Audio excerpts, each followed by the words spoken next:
Hey guys, for those of you that know me, you know that we had a pretty rough year this past year. Hurricane Laura devastated us last August, and then this past May, we had, I think it was 13, 14 inches of rain.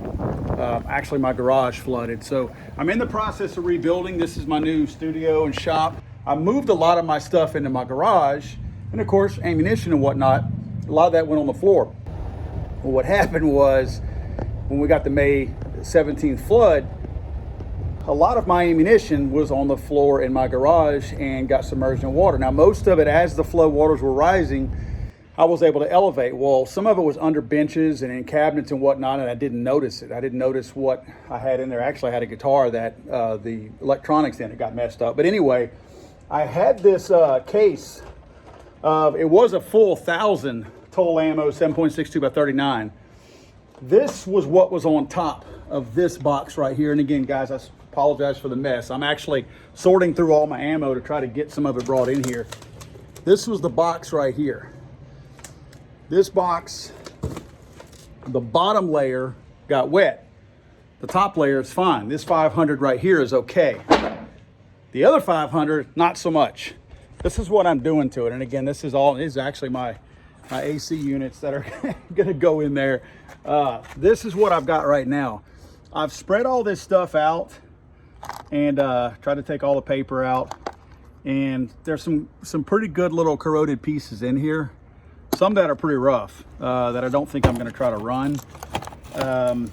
Nevertheless, there's a lot of them in here that look okay. I'm not saying that one does, but I did run across some that look pretty good.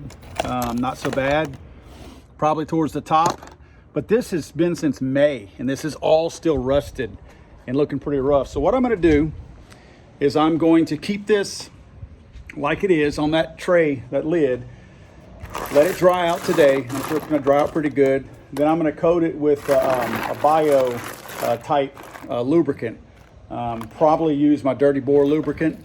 That's a pretty good lube. And go ahead and lube all that and shake it around and clean it a little bit, but try to mitigate the rusting and the corrosion that might be taking place on it. But also maybe it breaks loose some of that other junk on there. And then I'm going to run it. I have a couple of AKs that I'm considering running it through. I might reach out to PSA. PSA and I have been doing a lot of talking. I'm actually putting together a couple of videos for them. And I know they have some AKs that they're really proud of. So I'm thinking about possibly running this ammo through their AK. I got to put a call into them, so maybe a little ahead of myself. They may say no. But nevertheless, I'm not sure if I want to run it through one of my Kalashnikovs or something like that right now. But anyway, I wanted you guys to see that. This is pretty impressive. Let's see, May, June, July, August, September, October, 5 months that this ammo has been wet. Again, it has been in this type of enclosure right here with all the plastic and in each individual box.